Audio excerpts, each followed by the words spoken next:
chamada Miguel Salcedo, ali no Jardim Perucito, um pouquinho próximo daqui. A gente estava ali rodando, achando que a igreja era lá. Mas Deus é bom e nos trouxe no caminho e no local certo, amém? Quantos acharam? Diga amém. A palavra de Deus diz assim, verso de número 8.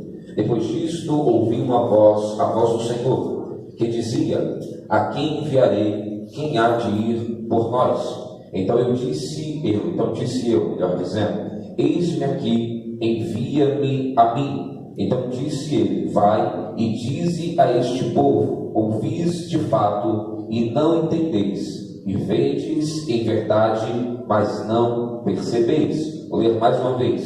Depois disto ouvi a voz do Senhor que dizia: a quem enviarei? Quem há de ir por nós? Então disse eu, eis-me aqui, envia-me a mim. Então disse ele, vai e dize a este povo, ouvis de fato e não entendeis, e vedes em verdade, mas não percebeis. Amém? Pode tomar seu assento, glorificando a Jesus da sua maneira. Amém?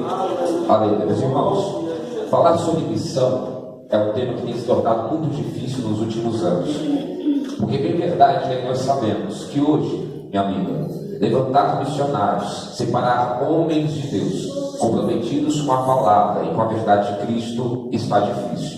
Eu sempre digo em minhas ministrações que o homem de Deus, ele é diferente do homem usado por Deus.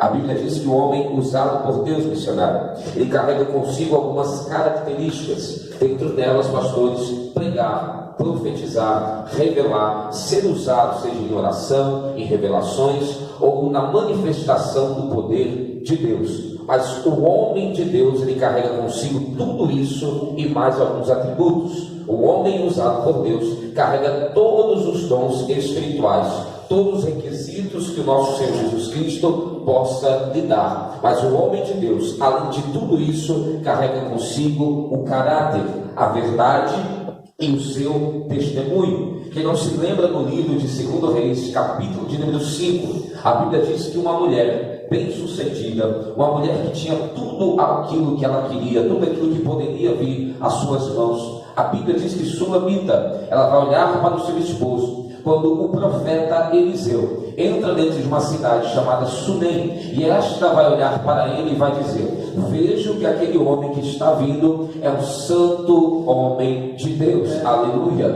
Perceba que ela não olha para o profeta, porque no Antigo Testamento, profeta era cargo, profeta era ministério. Ela não olha para ele e diz: eu vejo que ali vem profeta. Ela não olha e diz: ali eu vejo um sacerdote.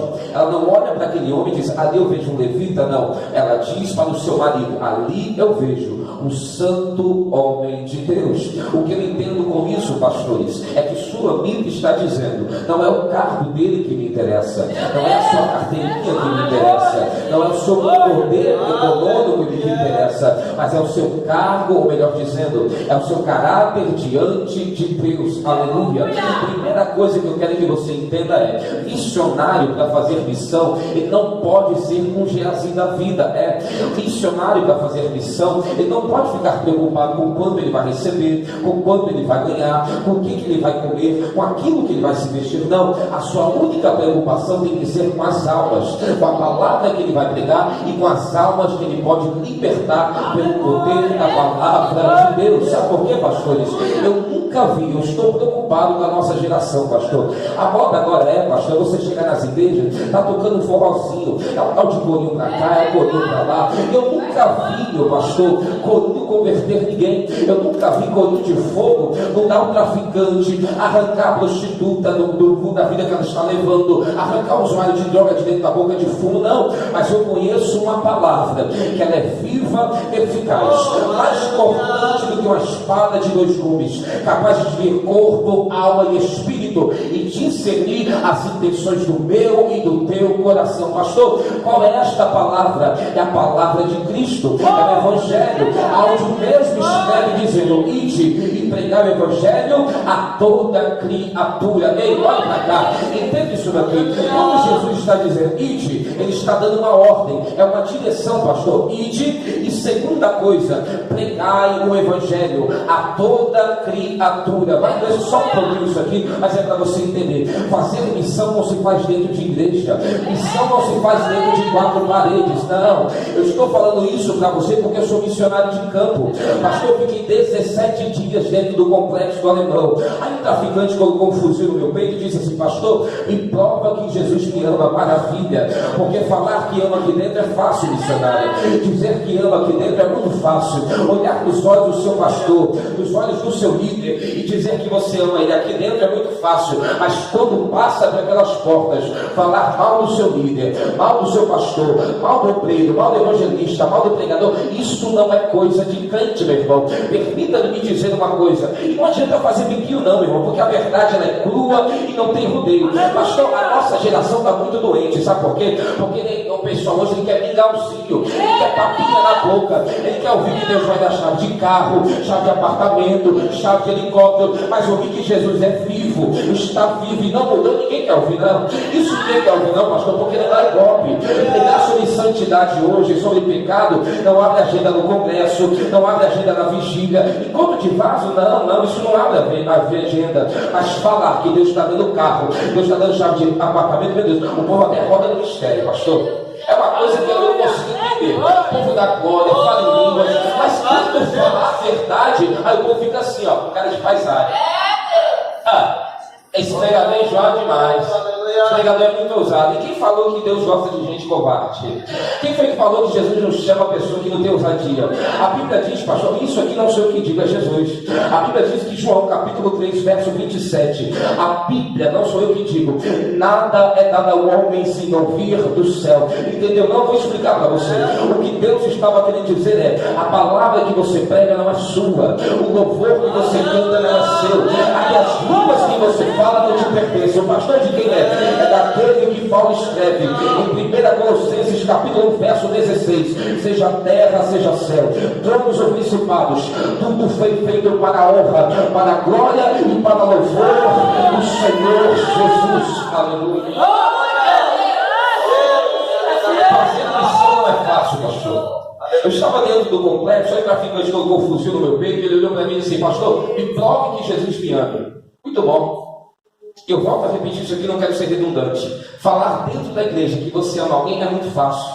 Tiago escreve nas suas cartas, pastor, ele diz assim: olha, não sejais somente ouvintes da palavra, mas sejais praticantes. Tiago vai mais além, missionário, ele diz: o que adianta alguém estar com fome e você não dar de comer? O que adianta alguém estar com frio e você não dar de vestir? Olhar para o morador de rua, olhar para o mendigo, para o traficante, para o usuário de droga e dizer: Jesus te ama, é muito fácil, pastor. Isso ele sabe, isso qualquer pessoa sabe, até o macumbeiro, até o pai de santo sabe que Jesus ama ele. Agora você estender a mão para quem está caído, levantar quem está caído, colocar de pé quem está caído, isso é só com quem entende de missão.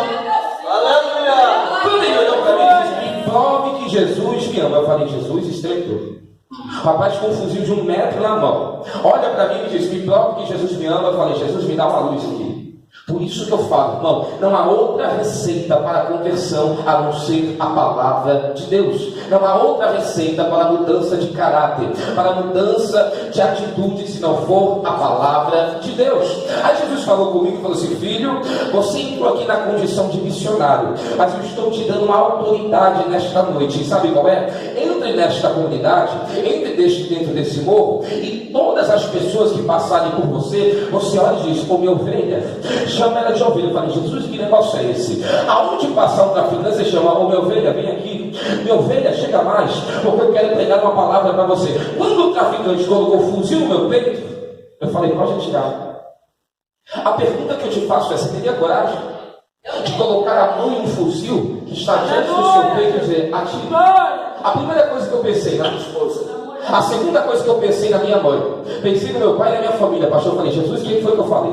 O que foi que eu disse, Jesus? Mas aí eu estava tomado pela autoridade, pelo Espírito de Deus. Eu falei: pode atirar. Ele falou: pastor, você está ficando maluco? Pastor, eu quero que você me prove que Jesus me ama. E o senhor está mandando eu atirar? Eu falei: é. A prova é essa, João capítulo 9: o bom pastor dá vida pela sua ovelha.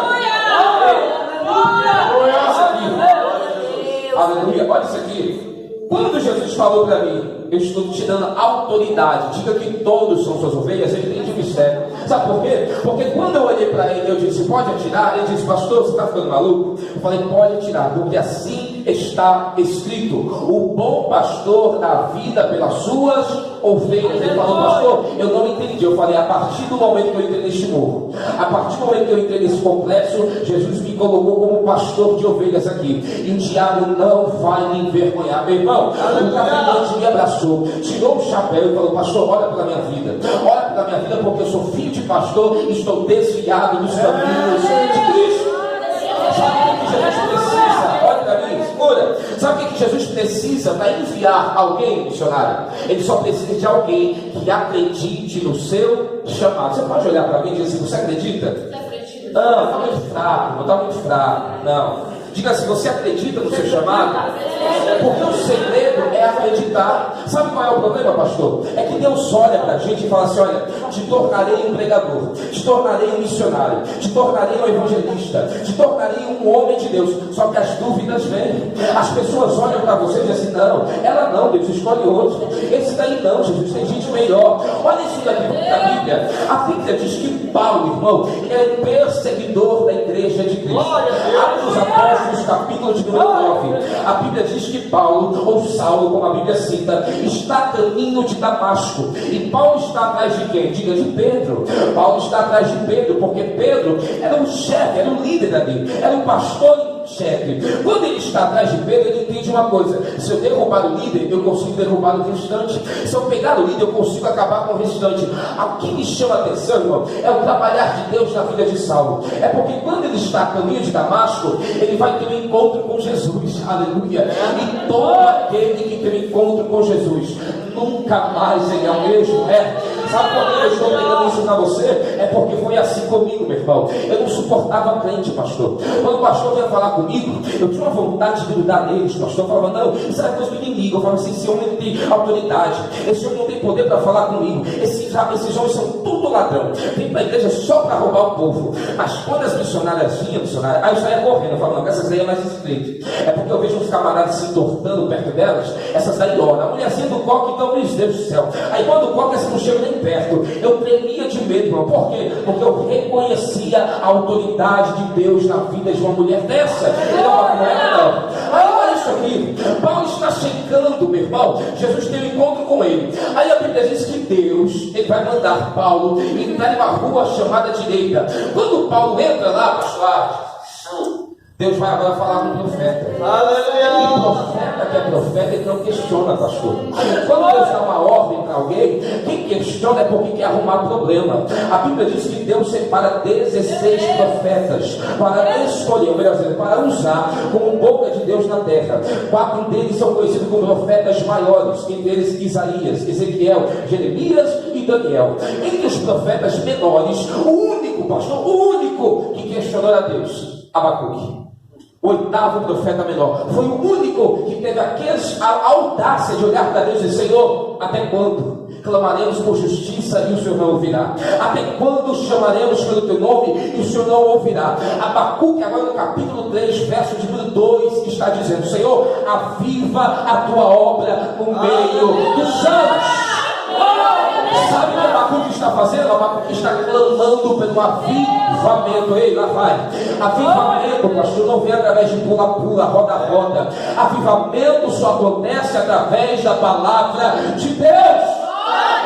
Aleluia! Aleluia! Deus olha para o profeta Ananias. Isso aqui me chamou muita atenção.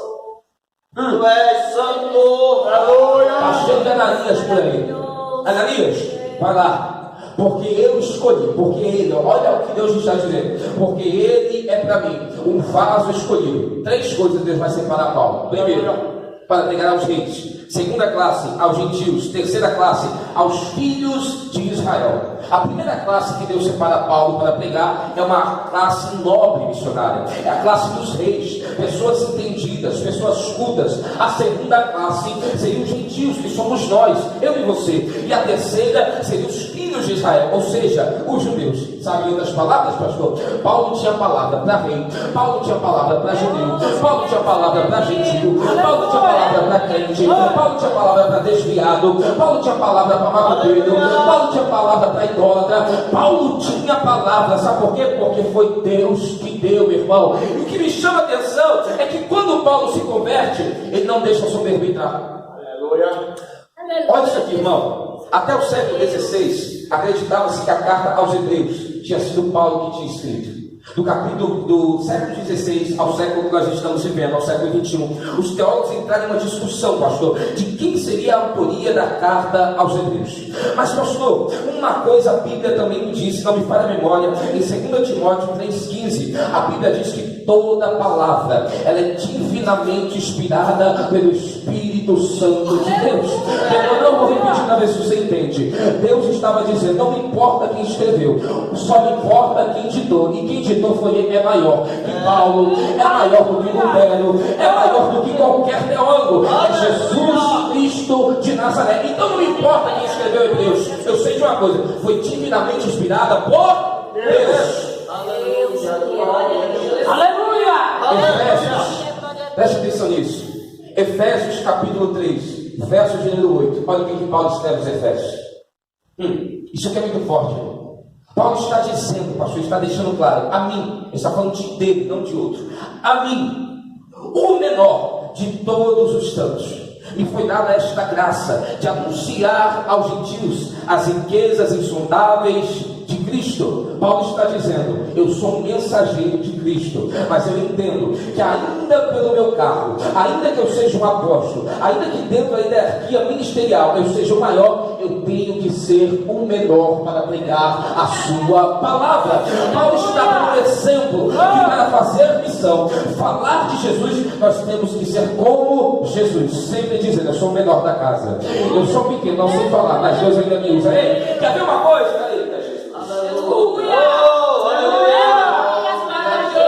Olha como a autoridade de Deus, a escolha de Deus não muda, independente de quem acha ou quem não acha que você foi chamado por Deus.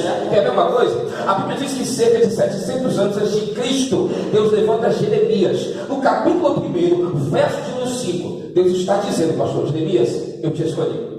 Tu és uma escolha minha. Jeremias, desde o ventre da tua mãe eu te separei. As nações te dei por profeta. Eu vou bater um pouquinho nisso aqui. Tem gente que acha que profeta é aquele que revela. Meu irmão, eu tenho rodado um pouquinho esse país, pastor, e pela misericórdia de Deus eu tenho visto algumas coisas que têm me esquecido. A gente prega, pastor, paga preço, passa a madrugada orando, vigilando, pagando preço, jejuando pela vida do cidadão. Aí quando termina o culto, sabe o que ele fala? Pastor, ora por mim para ver se Deus vai revelar se eu vou casar esse ano. Pastor, ora por mim aqui para ver se Deus esse ano me dá um carro. Pastor, ora aqui para ver se Deus mostra uma coisa para mim. Meu irmão, deixa eu te falar uma coisa. A maior revelação, ela foi liberada para mim e para a sua vida há mais de 2.000 anos atrás. Quer conhecer Jesus? Quer saber quem é Jesus? Então leia a Bíblia. Aleluia! Outro dia chegou um rapaz para mim, pastor, ele falou, toca para mim. Ele falou assim para mim, ô varão, eis que eu estou vendo, que a tua preparada está vindo de longe. Olha isso aqui, irmão. Olha a ousadia. A tua preparada está vindo de longe. Eu deixei ele falar, mas eu gosto desse negócio. Falei, não diga mais. Ele falou, eu vejo, é Deus puro no negócio. Eu estou vendo a tua ungida, a tua preparada vindo de longe. Eu falei, é mesmo? Ele falou assim, tu é casado? Meu irmão, eu fiquei calado, eu não disse nada. Ele falou, já vi que você gosta de testar o profeta. Eu falei, se tu é profeta, Deus vai te mostrar. Eu com a mão no bolso, se tu é profeta, Deus vai te revelar. Ele falou, eu estou vendo que é de longe, a tua ungida está vindo de longe. Quando ele terminou, pastor, eu falei, o que eu faço quando eu estou em casa? Meu Deus! Você viu que foi com você. Falei, o que eu faço aqui? Eu tenho em casa. Tem mais uma vindo para mim? Meu irmão, vai orar, meu irmão. Deixa eu te falar uma coisa. Deixa eu falar para você. A Bíblia diz que Deus, aquilo que Deus une, o homem não ser. Aonde que casar é revelação? É Bíblia, irmão, está escrito. É o projeto de Deus para mim e para a tua vida. Deixará o homem, o pai e sua mãe se unirá à sua mulher. Falei, deixa eu falar para o senhor, acho que você não está lendo Bíblia. Está escrito aqui no Gênesis que eu vou deixar meu pai e minha mãe vão me casar. O que tem de misterioso nisso, varão? Ele pediu perdão. Então entenda uma coisa, irmão, olha para mim. Nós estamos vivendo os últimos dias. Amado Deus, a ti a glória. Pessoas que têm isso aqui é muito forte. Pessoas que têm se intitulado, têm auto-se dizendo: Deus me deu uma revelação. Já chegou um rapazinho para mim, pastor. Eu pasto na igreja durante 3 anos. Aí chegou um rapazinho para mim e falou assim para mim: ô pastor, eu fui dormir, Deus me deu um sonho, uma visão profética. Eu falei: é mesmo? Ele falou: é, pastor, eu acordei hoje, Deus falou que eu sou apóstolo. Irmão, se eu estiver mentindo, que Deus me repreenda em cima desse altar. Ele abriu a igreja. Ele agora diz que ele é apóstolo, pastor. O rapaz nunca lavou o banheiro de uma igreja, nunca honrou a sua liderança, nunca esteve no evangelismo com seu pastor, nunca abriu uma igreja para fazer uma consagração, não sabe servir uma santa ceia. E aonde foi que ele aprendeu a ser apóstolo? Eu estou procurando na Bíblia, mas eu não achei. Deve ser um apóstolo de Baal. Eu quero que você entenda o que é o conceito de missões. O conceito de missões é ser enviado. E para você enviar alguém, a primeira coisa que você tem que fazer é um ciclo, irmão. É um círculo, ó, olha para mim. É isso aqui, ó. Ganhou, consolidou, enviou. Amém? Não funciona. Ganhou, evangelismo. Pregou o evangelho, ganhou. Agora você vai consolidar o rapaz, você vai alimentar o rapaz, você vai mandar ele para o campo, mas primeiro você vai testar ele aqui dentro. Quando você enviar, você quer saber se ele é missionário ou não? É só ele fazer a primeira viagem. Deixa eu falar uma coisa para você. Se você não sabe disso, eu tenho certeza que você já deve ter ouvido. No sertão da Paraíba, as famílias têm comido roedores. No Belém do Pará, pastor, o missionário tem que comer cabeça de macaco cozinhada. Na África, nem isso a gente tem para comer. E aí eu tenho que ouvir uns camaradas que começaram, pastor. Eles pegam uma maletinha, enchem de DVD, colocam um sapato do bico fino, um terno colorido, uma gravata do patati patatá e sai daí dizendo: agora eu sou missionário, agora eu sou pregador. Quem foi que disse que ser missionário é pregar dentro de igreja? Aonde que está isso? A geração correndo lá fora. A gente chegou em um patamar, pastor. A gente chegou em um nível que a gente está tendo que evangelizar os evangelhos. A gente está tendo que pregar para crente. Não que isso não seja certo, tem que pregar mesmo. O pastor tem que dar comida, alimento para a ovelha. Mas chegou um momento, pessoal, a gente está tendo que evangelizar os próprios evangelhos. Você já viu como é que é? Ele chega na igreja e fala assim: pastor, me ajuda, pastor. A minha vida está destruída, a minha vida está acabada. O que foi, minha irmã? Terminei com meu namorado. O que está acontecendo com a igreja do século 21? O que está acontecendo com o povo de Deus? Qualquer ventinho para, qualquer coisinha para. Pastor, Jesus pregava, não era 45 minutos, não era 1 hora, não era 2 horas. Jesus pregava de 12 a 14 horas por dia. E sabe qual foi a primeira mensagem de Cristo? A Bíblia diz que em Lucas capítulo 3, verso 21, Jesus está diante do Rio Jordão, mas é batizado por João o Batista. No capítulo 4, verso de número 1, o Espírito, digo Espírito. Oh, meu Deus, tem que falar isso aqui. Quem foi que levou Jesus para o deserto, igreja? O Espírito. Diga, foi o Espírito. O Espírito do Senhor levou Jesus até o deserto. Jesus não venceu o diabo no deserto com um tapete ungido, com rosa ungida, com sal de Israel, com óleo ungido, não. Você sabe como que foi que Jesus venceu o diabo? Na palavra. O diabo olhou para Jesus e disse: se tu és o Filho de Deus, transforma estas pedras em pão. O diabo está fazendo uma pergunta para Jesus. Deixa eu te falar uma coisa: homem de Deus, mulher de Deus, não precisa provar nada para ninguém. Sabe por quê? Porque há alguém que testifica sobre ele, alguém que testemunha sobre ele. O diabo olhou para Jesus e disse: tu és o Filho de Deus, transforma estas pedras em pão. Aí olha o que Jesus vai responder, pastor. Deuteronômio capítulo 8, verso de número 3, Mateus capítulo 4, verso de número 4, Lucas capítulo 4, verso de número 4. Nem só de pão viverá o homem, mas de toda a palavra que sai da boca do Senhor. A única forma de vencer o diabo é na palavra. Ei, Paulo escreveu dizendo: a nossa luta não é contra a carne nem contra a sangue, mas é contra as potestades e principados de Satanás. Eu nunca vi uma geração, eu estou falando da minha, não estou falando de outra, uma geração que briga tanto, pastor, em cima dos altares, para ver quem prega melhor, quem canta melhor, quem ora melhor, quem tem a melhor oratória. Deus não está atrás disso, meu irmão. Jesus só está perguntando: eu posso enviar alguém? Tem alguém que eu possa enviar? Tem alguém que possa ir por nós? Jesus está procurando os verdadeiros missionários.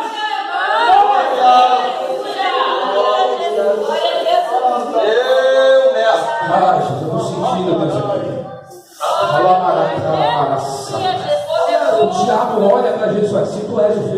seja resistente. Se tu és o Filho de Deus, lança-te daqui, porque está escrito que dará ordem o Senhor aos teus anjos a teu respeito, para que não tropece em pedra alguma. Sabe onde está escrito isso, igreja? É no Salmo 91. Tem um pessoal por aí, pastor, que ele chega em casa, ele abre a Bíblia no Salmo 23, no Salmo 91, ele coloca lá na igreja, na estante, coloca em cima da televisão e diz assim: não, aqui o diabo não entra, aqui o diabo não toca. Meu irmão, a palavra de Deus não foi feita para ficar em cima de estante, em cima de televisão. A palavra de Deus foi feita para ficar na tábua do teu coração. Davi escreveu dizendo: guardei a tua palavra no meu coração, para não pecar contra ti, Senhor. O salmista vai além, pastor. Ele escreve no Salmo de número 1: bem-aventurado é o varão que não toma conselho dos ímpios, nem se detém no caminho dos pecadores, nem se assenta na roda dos escarnecedores. Antes tem o seu prazer na lei do Senhor e medita nela dia e noite. Este será como a árvore plantada junto à ribeira de muitas águas, na estação de planta dará seus frutos, nenhuma folha cairá, e tudo quanto fizer prosperará. Jesus está dizendo para mim nesta noite que é ser enviado, então vá com Bíblia, meu irmão, vá com palavra, porque o diabo não está brincando de ser diabo.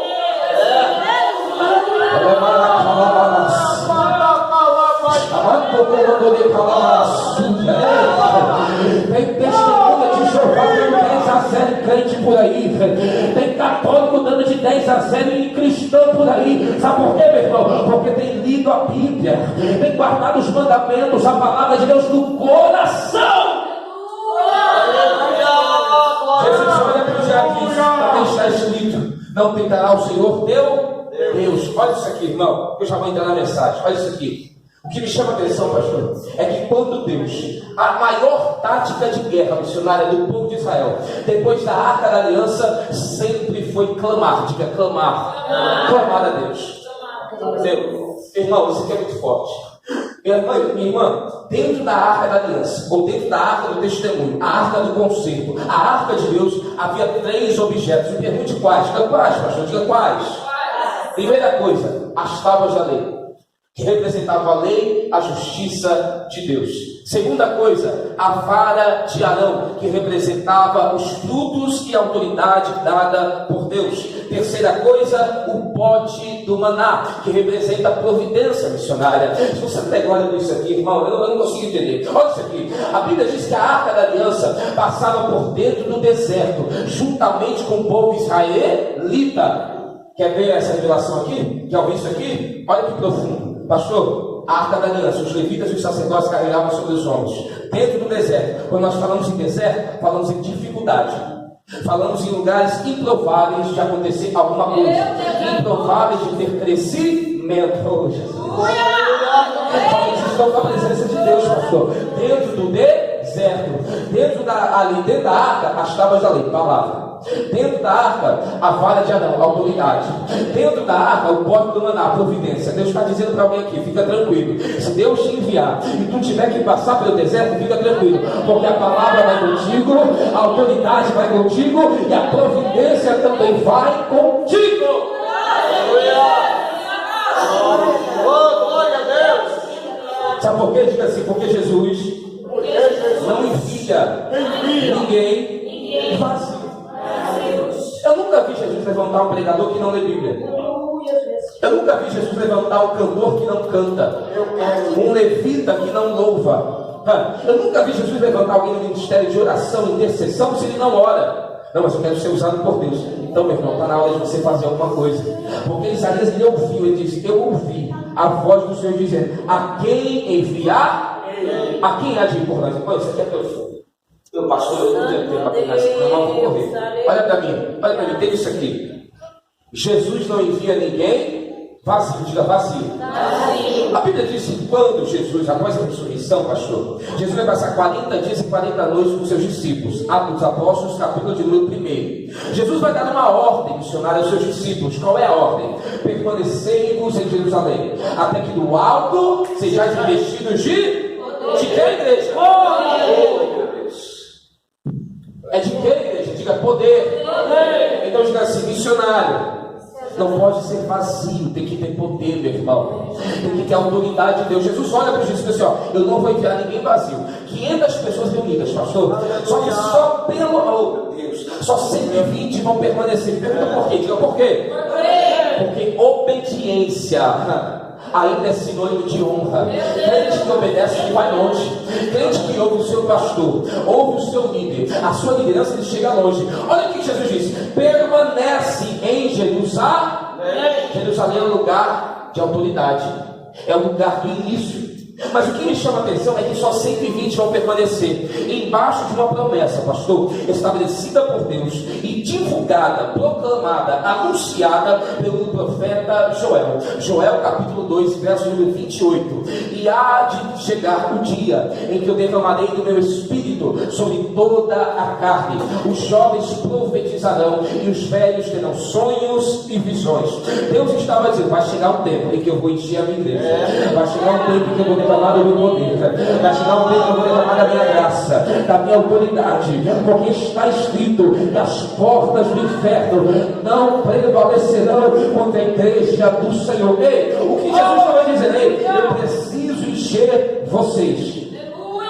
Só que, pastor, desses 120 discípulos, dessas 500 pessoas, 2 discípulos vão se ausentar. Os 2 discípulos de Emaús. Após a crucificação, varão, a Bíblia diz que Jesus aparece em Emaús. Olha para os 2 discípulos, e ele diz assim: o que foi que aconteceu? Eles podem me dizer o que aconteceu? Eles estão murmurando isso.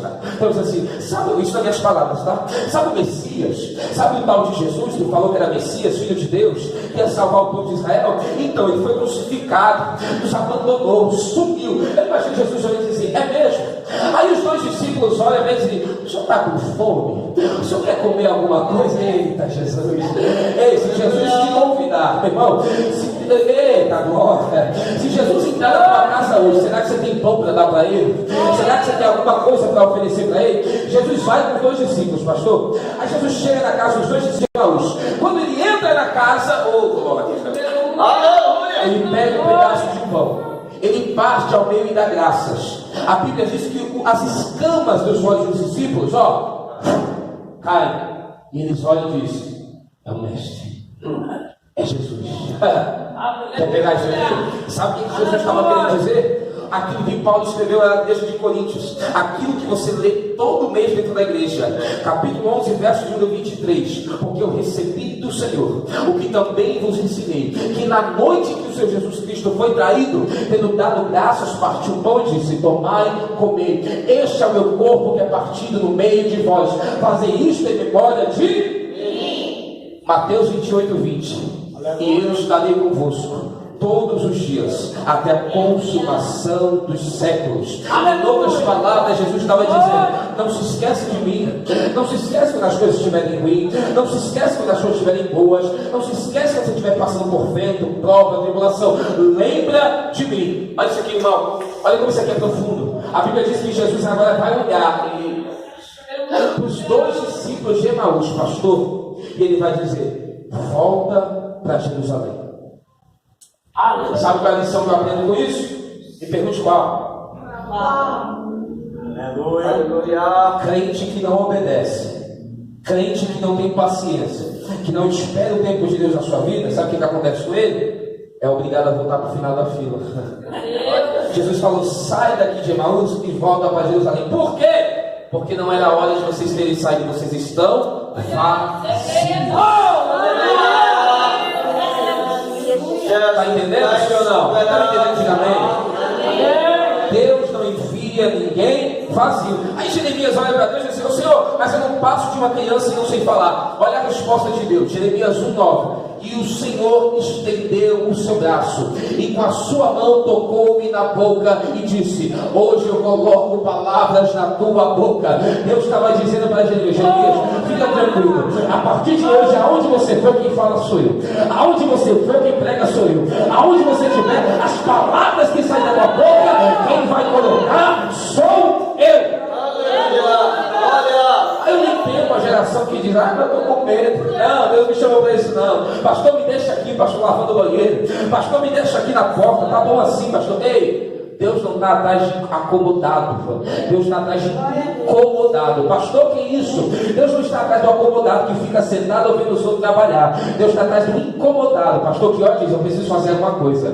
A minha rua está passando dificuldade. Os meus amigos estão morrendo no crime, na droga, no tráfico, na vida do crime. Eu tenho que fazer alguma coisa. Mas olha isso aqui, vou encerrar a mensagem. Eu vou encerrar aqui. Olha isso aqui.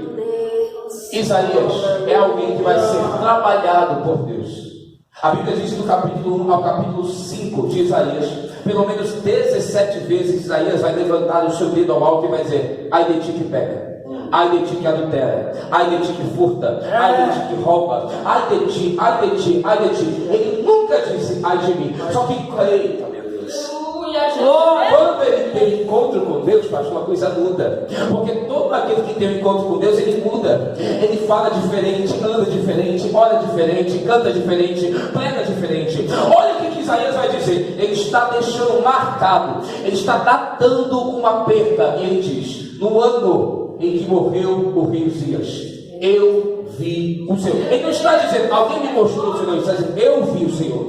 No ano em que morreu o rei Uzias, eu vi o Senhor, assentado sobre um alto e sublime trono. Acima deles estavam os serafins, cada um deles tinha 6 asas, com 2 sobre os seus pés, com 2 sobre a sua face, e com 2 voavam, clamando e dizendo: Santo, Santo, Santo, Santo é o Senhor dos exércitos. Ei, olhe para cá para você entender isso. Isaías está tendo uma visão da glória de Deus, do trono de Deus, e diante da presença de Deus, minha irmã, não há pecado que fique oculto, não há mentira que não ia ser revelada, não há pecado, iniquidade que não ia ser revelada. Ele vai dizer: ei, eu vi a glória de Deus, ai de mim que vou perecendo e habito no meio de um povo de lábios iníquos, lábios impuros. A Bíblia diz, pastor, que um serafim, agora um anjo, pega uma tenaz do altar de Deus, pega uma brasa, uma tenaz pega uma brasa do altar de Deus e toca nos lábios de Isaías.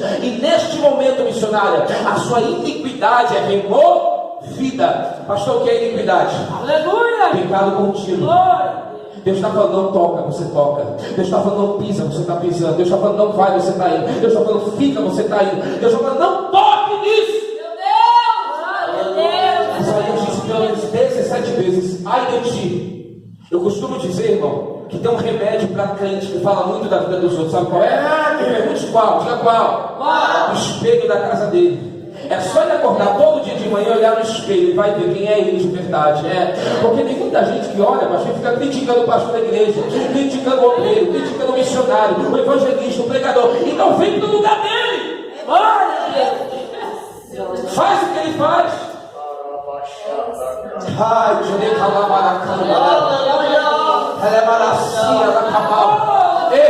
esses dias eu estava pregando, pastor. Aí chegou um cidadão dentro da igreja. Eu falei: Jesus, eu já vi o que tem nele. Eu estava pregando, ele entrou pela porta, levantou a mão, e é ousado, o diabo é ousado. Levantou a mão para o alto, o pastor disse assim: igreja! E eu pregando: igreja! Esse pastor está em adultério, esse pastor está em pecado. Eu esperei ele falar. Quando ele terminou, eu falei dentro de mim: Deus, eu não passo a madrugada dentro de um monte. Eu não posso madrugar dentro do meu quarto orando, com meus joelhos sangrando, para mim ter que ouvir um cidadão desse dizer que eu estou em adultério, para ele tentar me envergonhar. O diabo não vai me envergonhar nessa noite. Deus, manifesta o teu poder aqui e me justifique. Eu olhei para ele e já disse: varão, se eu estiver em pecado, suba nesse altar aqui e me tire. O diabo é ousado. Você acha que ele veio? Lógico que ele veio. Quando ele chegou diante do Espírito Santo, quando ele chegou perto, ele já manifestou. Sabe por quê? Porque Deus não tem compromisso com a mentira. Deus não tem compromisso com a inverdade. 2 vertentes partem do caráter de Cristo. 2: verdade e compromisso. Compromisso e verdade. A Bíblia diz em Tito, capítulo 1, verso de número 2. O Senhor declara dizendo: porque eu, o Senhor, não minto. Deus não tem compromisso com a mentira. Ele manifestou. Porque ele estava vindo com a mentira, pastor. Estava com a inverdade. O diabo estava na boca dele. E deixa eu te falar uma coisa. E você acha que isso foi só uma vez? De Diversas vezes, irmão, eu estou pregando, o diabo manifesta, quer me arrancar do altar, pastor. Quer dizer que vai me matar, que vai me arrancar, que vai acabar comigo. Eu fico só observando. Isso me alegra, pastor. Sabe por quê? Porque é sinal que nós estamos incomodando o inferno. A árvore que não dá fruto, ela nunca é apedrejada. Se coloque de pé para mim encerrar essa mensagem, por gentileza. Glória a Deus. Aleluia! Deixa eu te falar uma coisa. Grave isso aqui. Todos nós buscamos por amigos, sim ou não? Só que no meio da sua trajetória você vai arrumar muitos inimigos. Para pregar a verdade, para falar a verdade. E quando eu falo inimigo, irmão, eu não estou falando para você sair brincando, discutindo, batendo, não. Eu falo inimigos que não aceitam a verdade, a palavra de Deus. Paulo diz que a nossa luta não é contra a carne nem contra a sangue. Jesus pregou dentro do Monte das Oliveiras, o Monte do Sermão. E no capítulo 5, verso 44 de Mateus, ele diz: orai pelos que te perseguem e amai os vossos inimigos. Amai os seus inimigos e orai por quem te persegue. Perseguição faz parte da vida de crente. Perseguição faz parte da vida do cristão. Deixa eu te falar uma coisa. Você quer descobrir quem é seu amigo? Fale a verdade. Para você fazer missão, você não pode ter medo de falar a verdade. Porque a única coisa que vai libertar aquele homem que está lá fora se prostituindo, usando drogas, roubando, é a verdade revelada do caráter de Cristo. João capítulo 8, verso 32. Conhecereis a verdade vos libertará. Vou encerrar aqui minha mensagem. Você se lembra de Estevão, sim ou não? Sim. Estevão é um homem de Deus.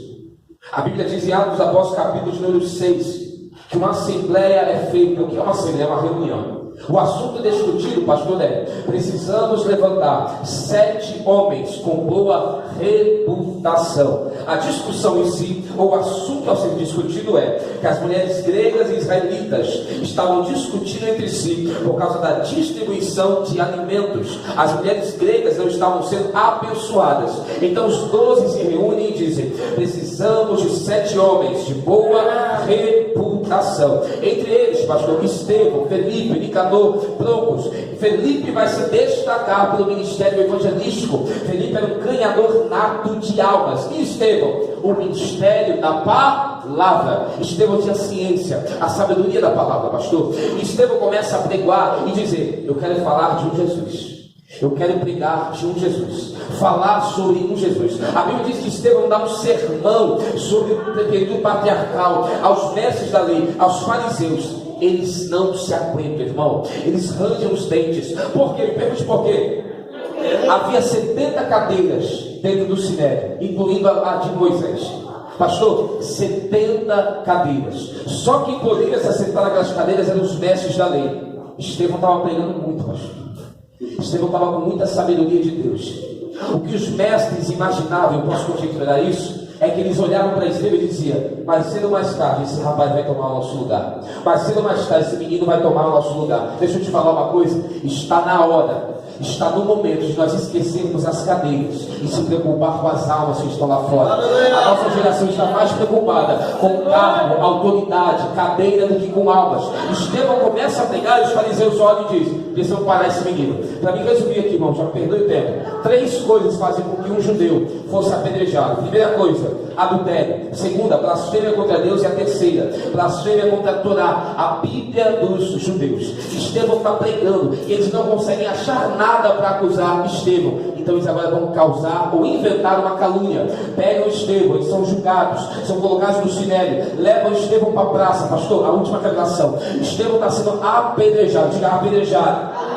Porque está falando de Jesus, está falando a verdade. É pedra de um lado, missionário, é pedra do outro. É assim ou não é na nossa vida? Você está falando de Jesus, está sendo apedrejado. Está ganhando alma, está sendo apedrejado. Estevão está sucumbindo, pastor. Está morrendo, sangrando, sendo apedrejado. Só que agora ele dobra o seu joelho e diz: Senhor, perdoa-eles.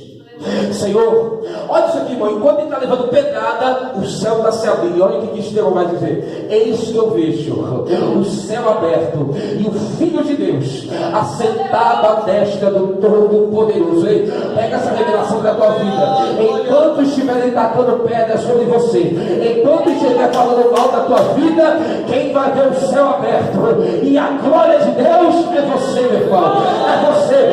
Seja um missionário, prega a verdade. verdade, fale a verdade e ande na verdade.